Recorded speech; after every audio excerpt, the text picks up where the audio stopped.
Hello दोस्तों, नमस्कार। मैं आर के गुप्ता आपके अपने यूट्यूब चैनल सिलेक्शन सेतु में स्वागत करता हूं। आज आपको इतिहास और अन्य विषयों के महत्वपूर्ण प्रश्न करवाए जाएंगे। तो चलिए किसी बिना देरी किए हुए शुरुआत करते हैं पहले प्रश्न की ओर। हड़प्पा सभ्यता का वह स्थल जो एक प्रसिद्ध बंदरगाह था।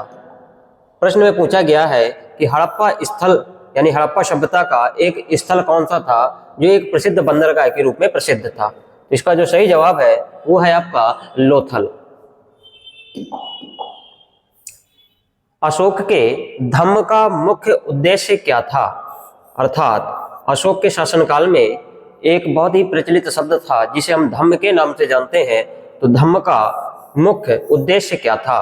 तो धम्म का मुख्य उद्देश्य है सामाजिक और नैतिक व्यवहार का प्रचार करना। क्या था? सामाजिक और नैतिक व्यवहार का प्रचार करना। आगे बढ़ेंगे। प्रसिद्ध यूनानी यात्री मेगास्थनीज किसके दरबार में भारत आया था? यूनानी यात्री की बात करें जिनका नाम था मेगास्थनीज, तो ये किसके शासनकाल में भारत आए थे? तो ये आए थे आपके चंद्रगुप्त मौर्य के शासनकाल में। किसमें आए थे भैया? किसके शासनकाल में? चंद्रगुप्त मौर्य के शासनकाल में आए थे। कनिष्क किस राजवंश का सबसे महान शासक था? तो बात करें कनिष्क की, तो कनिष्क कुषाण वंश के महान शासक थे। किस वंश के थे ये? कुषाण वंश के महान शासक थे। तृतीय बौद्ध संगीति का आयोजन किस स्थान पर किया गया था? तो तृतीय बौद्ध संगीति का जो आयोजन हुआ था ये आपके पाटलिपुत्र में हुआ था। कहाँ हुआ था? पाटलिपुत्र। अगला प्रश्न है आपका, दिल्ली सल्तनत में चांदी के टंका, टंका अर्थात आप एक प्रकार से मुद्रा या सिक्का कह सकते हैं। टंका सिक्के का प्रचलन किसके द्वारा करवाया गया था? तो दिल्ली सल्तनत में चांदी के टंके का जो प्रचलन है वो इल्तुतमिश के द्वारा करवाया गया था। किसके द्वारा करवाया गया था? इल्तुतमिश के द्वारा करवाया गया था। अगला प्रश्न है, अकबर की दहसाला प्रणाली मुख्य रूप से किससे संबंधित थी? दहसाला प्रणाली, प्रश्न को ध्यान से देखिएगा। अकबर की दहसाला प्रणाली ये मुख्य रूप से किससे संबंधित थी? तो ये थी आपकी भू राजस्व से। किससे संबंधित थी? भू राजस्व। अर्थात भू राजस्व की बात करें तो एक विशेष प्रकार का कर वसूला जाता था, टैक्स, जिसे क्या नाम दिया जाता था? दहसाला। लैंड रेवेन्यू, जमीनी कर जिसे आप बोल सकते हैं। भारत में स्थायी बंदोबस्त परमानेंट सेटलमेंट किसके द्वारा लागू किया गया था? तो ये लागू किया गया था आपके लॉर्ड कॉर्नवालिस के द्वारा। अर्थात स्थायी बंदोबस्ती की जो व्यवस्था लागू की गई थी ये लॉर्ड कॉर्नवालिस के द्वारा लागू की गई थी। 1857 की क्रांति के समय कानपुर का नेतृत्व किसके द्वारा किया गया था? तो बात करें 1857 की क्रांति का, तो जो कानपुर का नेतृत्व किया गया था वो नाना साहेब के द्वारा किया गया था। किसके द्वारा किया गया था? नाना साहेब के द्वारा किया गया था। प्रसिद्ध धार्मिक ग्रंथ रामचरितमानस के लेखक कौन है? प्रसिद्ध धार्मिक ग्रंथ या धर्म ग्रंथ रामचरितमानस के जो रचनाकार हैं ये हैं आपके गोस्वामी तुलसीदास। कौन है भैया? गोस्वामी तुलसीदास। इनके जन्म स्थान की चर्चा करें तो बांदा जिले का एक गांव है राजापुर, वहां इनका जन्म हुआ था। तो रामचरितमानस के रचनाकार कौन है? आपके गोस्वामी तुलसीदास। हड़प्पा सभ्यता का सबसे विशाल नगर क्षेत्रफल की दृष्टि से कौन सा था? तो बात करें हड़प्पा सभ्यता का सबसे विशाल नगर जो था वो था आपका मोहनजोदड़ो। क्या था? मोहनजोदड़ो। इसका अर्थ होता है मृतकों का टीला। मृतकों का टीला।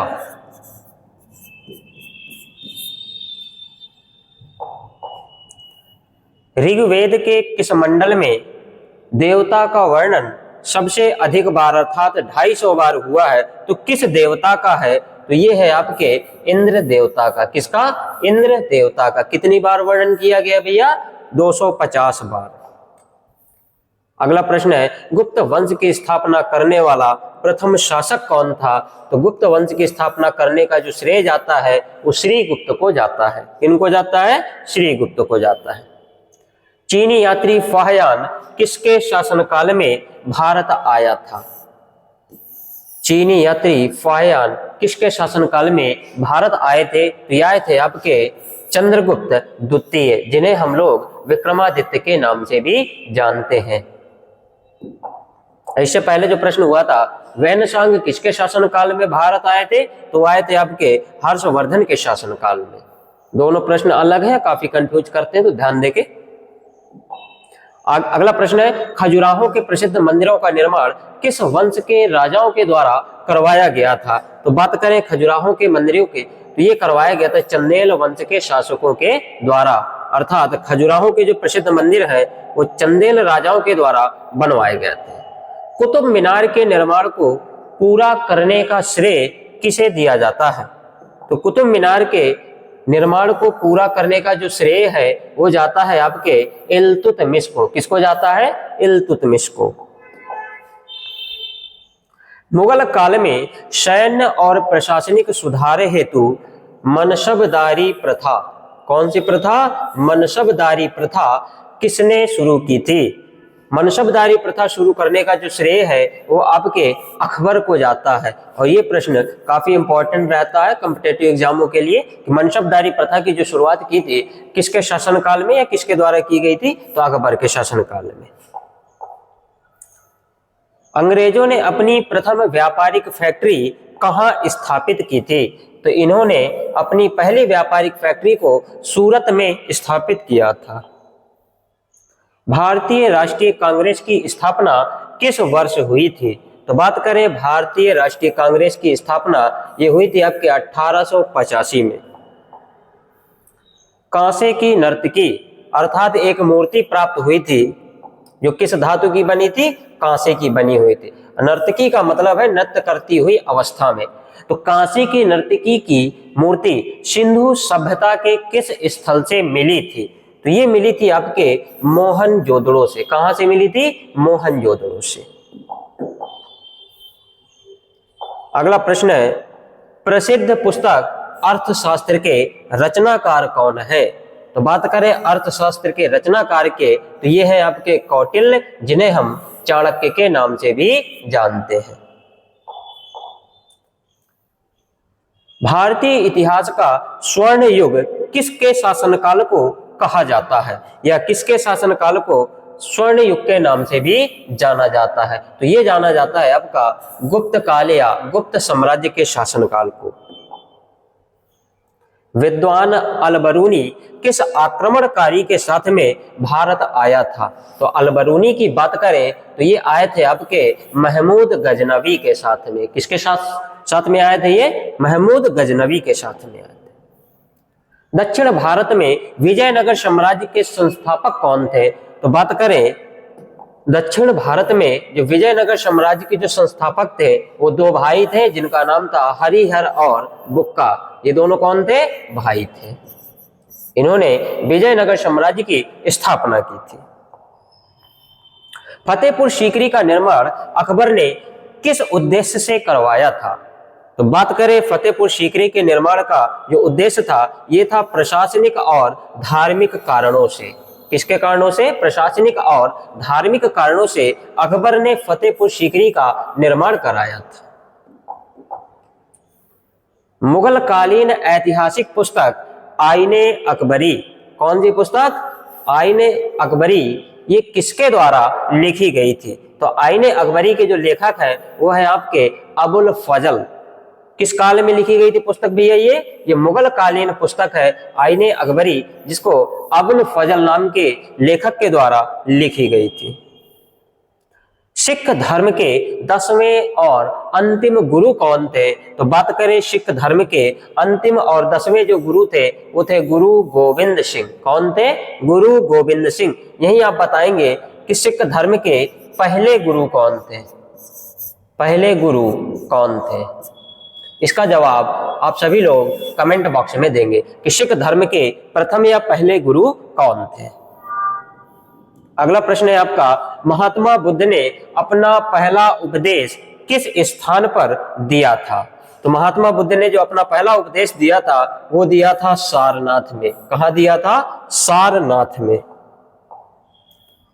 समुद्रगुप्त की उपलब्धियों का वर्णन करने वाली प्रयाग प्रशस्ति ये किसके द्वारा लिखी गई पुस्तक है? तो प्रयाग प्रशस्ति की जो रचना की थी वो की थी आपके हरिसेन ने। किसने रचना की थी भैया? हरिसेन के द्वारा। अगले भाग में यहां भूगोल से संबंधित कुछ प्रश्न दिए गए हैं, तो इन्हें भी हम डिस्कस करते हुए आगे चलेंगे। तो चलिए पहले प्रश्न पे ध्यान देते हैं। भारत में ग्रीष्मकालीन मानसून के अचानक आगमन का कारण क्या होता है? कि अचानक से ग्रीष्मकालीन मानसून का जो आगमन हो जाता है वो किसके कारण से हो जाता है? तो ये हो जाता है आईटीसीजेड का उत्तर की ओर खिसकना। किसके कारण? आईटीसीजेड का उत्तर की ओर खिसकना, जिसके कारण होता है क्या है कि भारत में ग्रीष्मकालीन मानसून के अचानक आगमन की सूचना मिल जाती है। भारत में कपास की खेती के लिए सबसे अच्छी मिट्टी कौन सी मानी जाती है?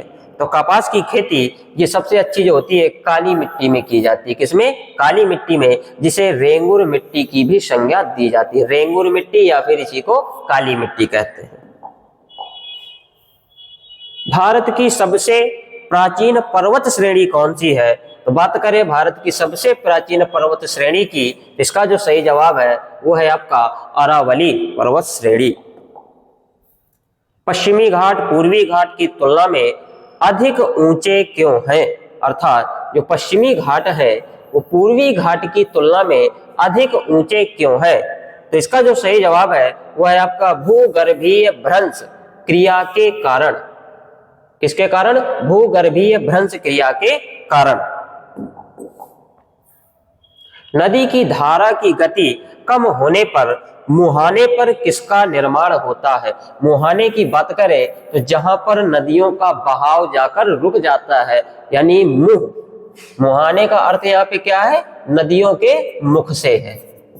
नदियों का मुख, जिसे हम मुहाने के नाम से जान रहे हैं। तो प्रश्न को एक बार फिर से पढ़ते हैं। नदी की धारा की गति कम होने पर मुहाने पर किसका निर्माण होता है? तो वहां पर निर्माण हो जाता है आपके डेल्टा का। किसका निर्माण हो जाता है? डेल्टा। और ऐसी दो नदियों का नाम बताना है जो डेल्टा का निर्माण करती है। कमेंट बॉक्स में आप जवाब देते जाइएगा। ऐसी दो नदियों का नाम बताना है भारत में पाई जाने वाली जो डेल्टा का निर्माण करती है।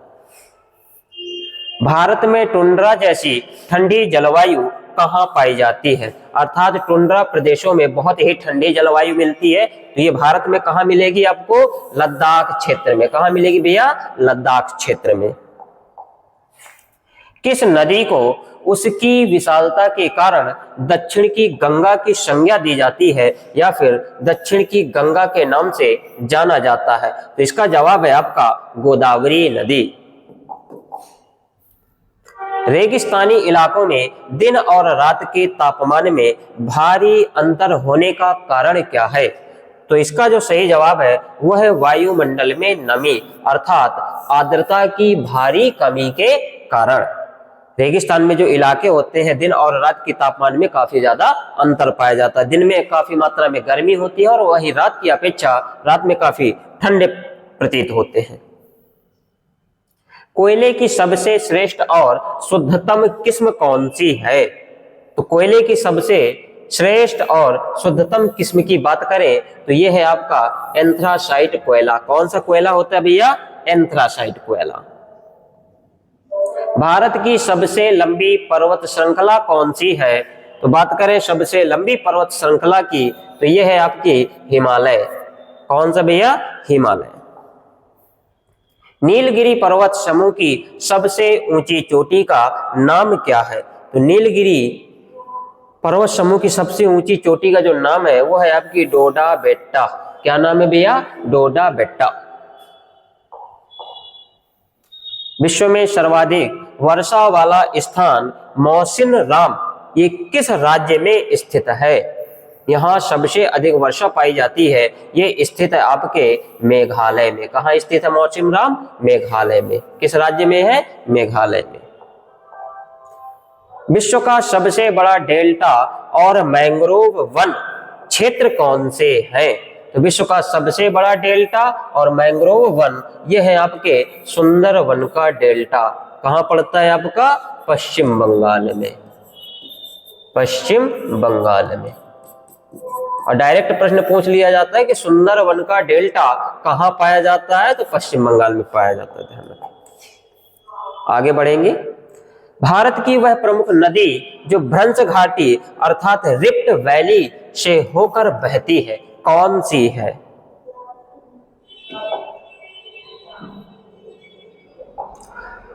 तो भारत की वह प्रमुख नदी जो भ्रंश घाटी अर्थात रिफ्ट वैली से होकर बहती है वो है आपकी नर्मदा। कौन सी नदी है? नर्मदा। और इसका उद्गम स्थान क्या है?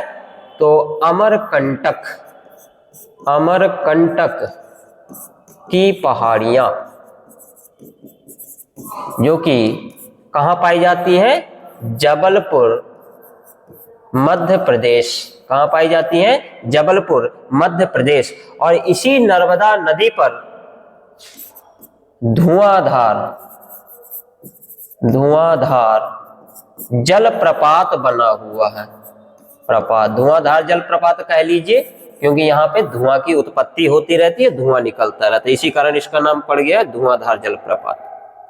भारत का सबसे बड़ा और प्रमुख कोयला भंडार क्षेत्र कौन सा है? तो सबसे बड़ा और प्रमुख कोयला भंडार क्षेत्र है ये आपका झरिया है, जो झारखंड में पड़ता है। कहां पड़ता है आपका? झारखंड स्टेट में। तमिलनाडु के तट पर स्थित भारत का एक प्रमुख बंदरगाह कौन सा है? तो इसका जो सही जवाब है वो है आपका चेन्नई बंदरगाह। कौन सा बंदरगाह भैया? चेन्नई। उत्तर पश्चिम भारत में सर्दियों में होने वाली वर्षा का मुख्य स्रोत क्या है?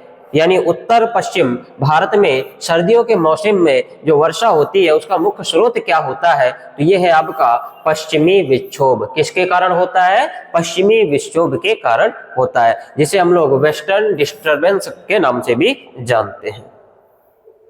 भारत का भौगोलिक दृष्टि से सबसे बड़ा पठार कौन सा है?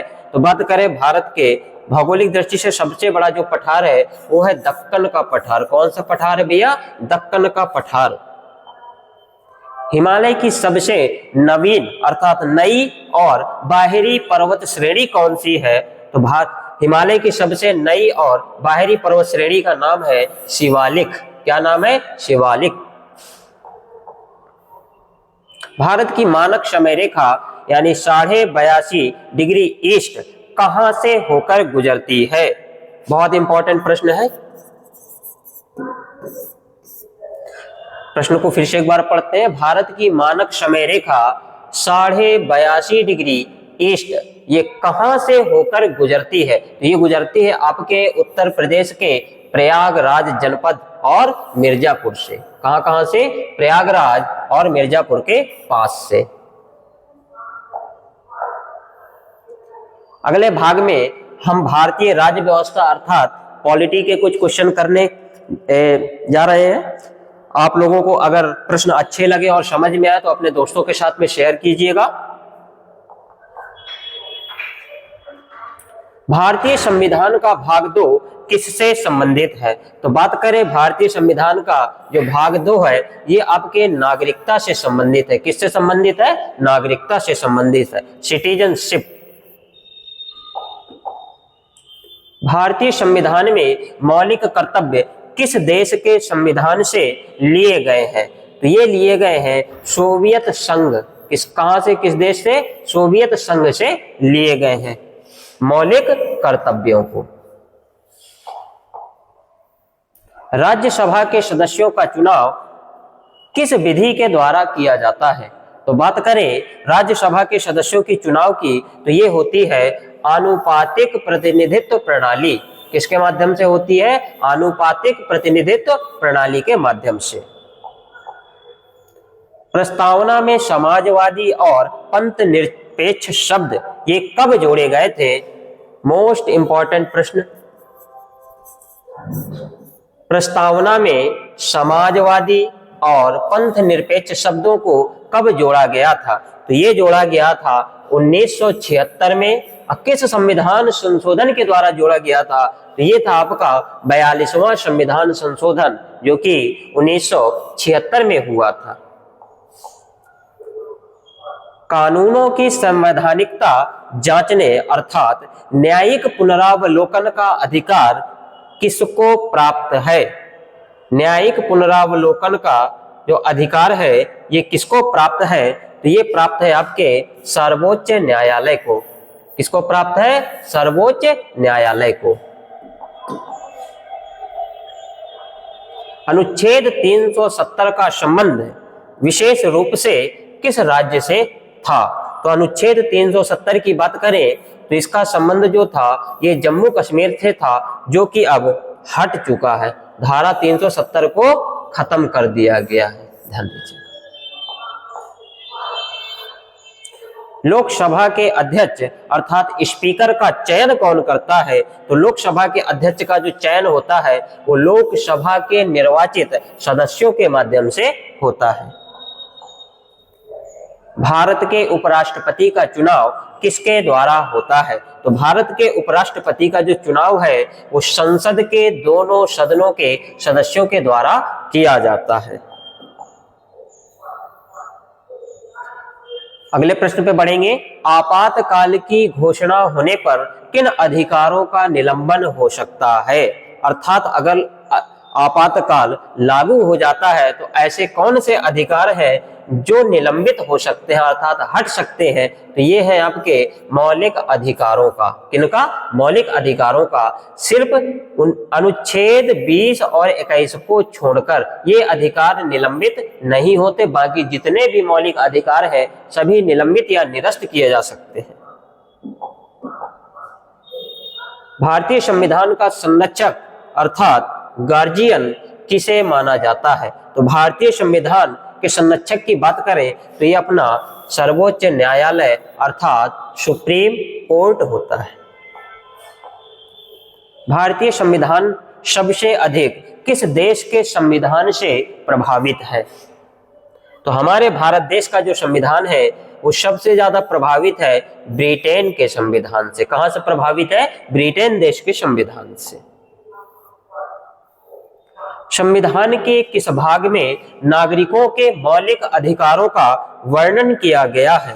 तो बात करें मौलिक अधिकारों के वर्णन का तो ये मिलता है आपके भाग 3 में। किसमें किया गया भैया? भाग 3 में मौलिक अधिकारों का वर्णन। क्या राज्य के नीति निर्देशक तत्व, जिन्हें डीपीएसपी के नाम से भी जानते हैं, न्यायालय द्वारा लागू कराए जा सकते हैं?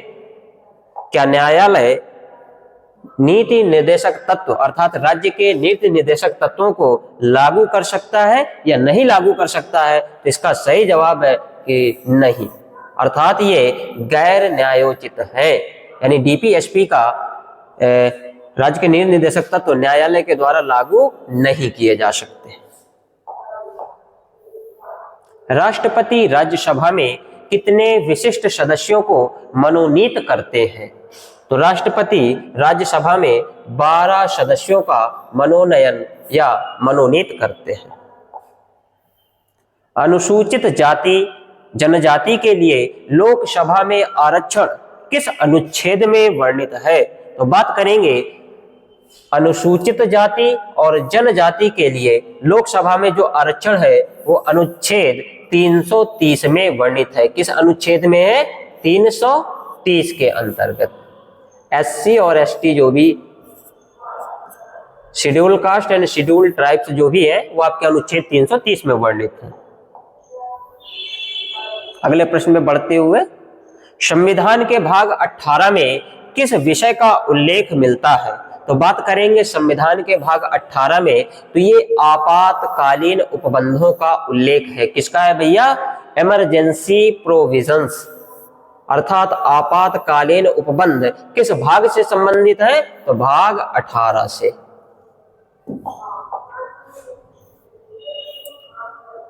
किस संविधान संशोधन द्वारा पंचायती राज को संवैधानिक मान्यता प्रदान की गई थी? तो ये की गई थी 73वां संविधान संशोधन के द्वारा। भारतीय संसद का स्थायी सदन या ऊपरी सदन कौन सा होता है? तो स्थायी सदन या ऊपरी सदन के रूप में राज्यसभा को जाना जाता है। तो इसका सही जवाब क्या हो जाएगा? आपका राज्यसभा हो जाएगा। अगले सेक्शन में आपको साइंस के कुछ महत्वपूर्ण प्रश्न दिए गए हैं, तो चलिए इनको भी करवाते हैं। पहला प्रश्न है, मानव शरीर में शर्करा को नियंत्रित करने वाले इंसुलिन हार्मोन का स्त्राव कहां से होता है? तो बात करें इंसुलिन हार्मोन का स्त्राव, तो ये आपके अग्न्याशय से स्रावित होता है, अर्थात पैनक्रियाज ग्रंथि से, अग्न्याशय ग्रंथि से। और इंसुलिन की कमी से जो होने वाला रोग है वो है आपका मधुमेह। कौन सा रोग हो जाता है? मधुमेह या शुगर, या फिर इसी को डायबिटीज के रूप में भी जाना जाता है। चोट लगने पर रक्त का थक्का जमाने में कौन सा विटामिन मुख्य रूप से भूमिका निभाता है? जब किसी को चोट लग जाती है तो ऐसा कौन सा विटामिन होता है जो हमारे रक्त को थक्के के रूप में परिवर्तित कर देता है और रक्त का बहना बंद हो जाता है? तो इसका सही जवाब है आपका विटामिन के। ध्वनि तरंगे किस स्थिति में गमन नहीं कर सकती हैं? तो ध्वनि तरंगे निर्वात में गमन नहीं कर सकती, अर्थात जहां पे वैक्यूम होता है वो वहां पे ध्वनि तरंगे गमन नहीं कर सकती। रेडियोधर्मी तत्वों का क्षय अर्थात डीके किस प्रकार का परिवर्तन है? अर्थात जब रेडियोधर्मी तत्वों का क्षय होता है तो यह किस प्रकार के परिवर्तन के अंतर्गत रखा गया है? तो यह है आपका नाभिकीय परिवर्तन। क्या है? नाभिकीय परिवर्तन। लोहे पर जंग लगना रसायन विज्ञान की किस क्रिया का उदाहरण है? तो लोहे पर जंग लगना ये ऑक्सीकरण का उदाहरण है, जिसे हम लोग ऑक्सीडेशन के नाम से भी जानते हैं। आनुवांशिकता का आधार डीएनए अर्थात जिसकी खोज आनुवांशिकता के बारे में मेंडल के द्वारा बताया गया था। मेंडल जी को जनक भी कहा जाता है आनुवांशिकता का। तो आनुवांशिकता का आधार डीएनए का पूरा नाम क्या है? तो डीएनए के पूरे नाम की बात करें तो इसका पूरा नाम होता है डीऑक्सी राइबो न्यूक्लिक एसिड। क्या नाम है? Deoxy ribo nucleic acid. यहीं पर बात करें आरएनए के नाम की तो इसका पूरा नाम हो जाता है राइबो न्यूक्लिक एसिड। और डीएनए ही आनुवांशिक पदार्थ की तरह कार्य करता है हम जीव जंतुओं में।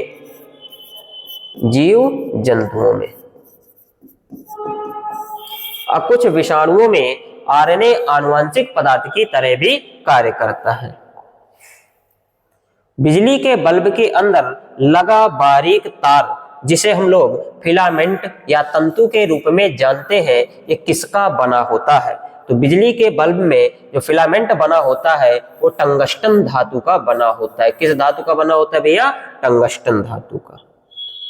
और ये काफी उच्च तापमान को सह सकता है, लगभग 3400 डिग्री सेल्सियस तापमान को सहता है। कितना? 3400 डिग्री सेल्सियस तापमान को। इसी के कारण विद्युत बल्ब के जो फिलामेंट होते हैं अर्थात जिन्हें हम तंतु कहते हैं वो टंगस्टन धातु के बनाए जाते हैं कि रक्त तप्त होकर अधिक ताप प्राप्त करके टूटे नहीं और बल्ब कई सालों तक चलते रहते हैं। अगला प्रश्न है, प्रकाश की किरणें नेत्र के किस बाहरी भाग से होकर प्रवेश करती हैं? तो प्रकाश की जो किरणें होती हैं वो नेत्र के कॉर्निया भाग से होकर के प्रवेश करती हैं। रक्त में हीमोग्लोबिन का मुख्य कार्य क्या होता है? तो बात करें रक्त में हीमोग्लोबिन का जो मुख्य कार्य होता है यह ऑक्सीजन का शरीर में परिवहन करना, अर्थात जो बाहर से ऑक्सीजन हम श्वसन क्रिया के द्वारा लेते हैं उस ऑक्सीजन को लेकर के हमारे ब्लड में मिक्स करने का काम कौन करता है? हीमोग्लोबिन करता है।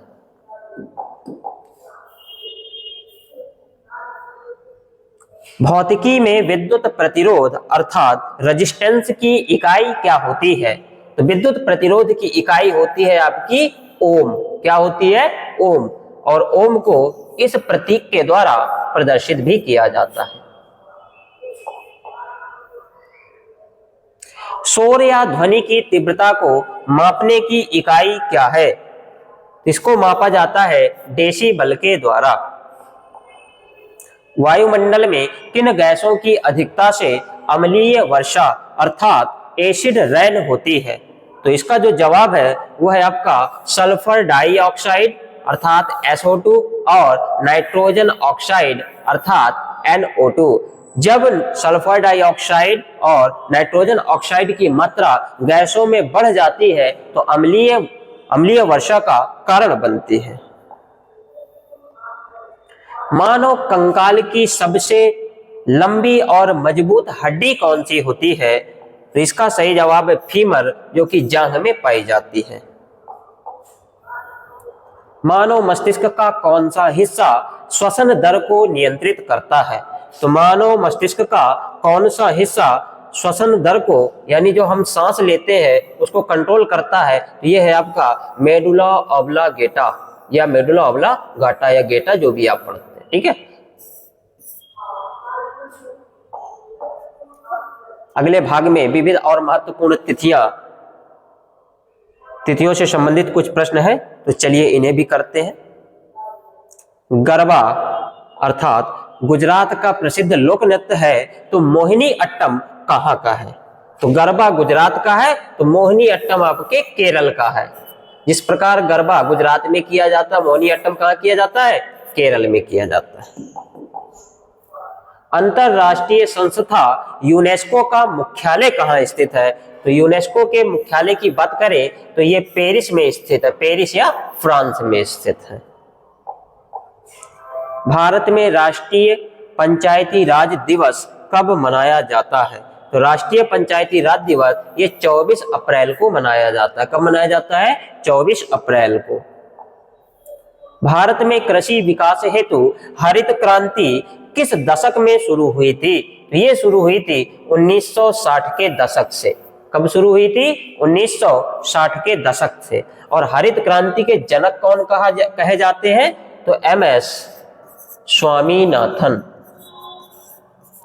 MS स्वामीनाथन को हरित क्रांति के जनक के रूप में जाना जाता है। और वहीं विश्व में बात करें कि विश्व में हरित क्रांति के जनक कौन है, तो ये हो जाते हैं आपके नॉर्मन बोरलॉग।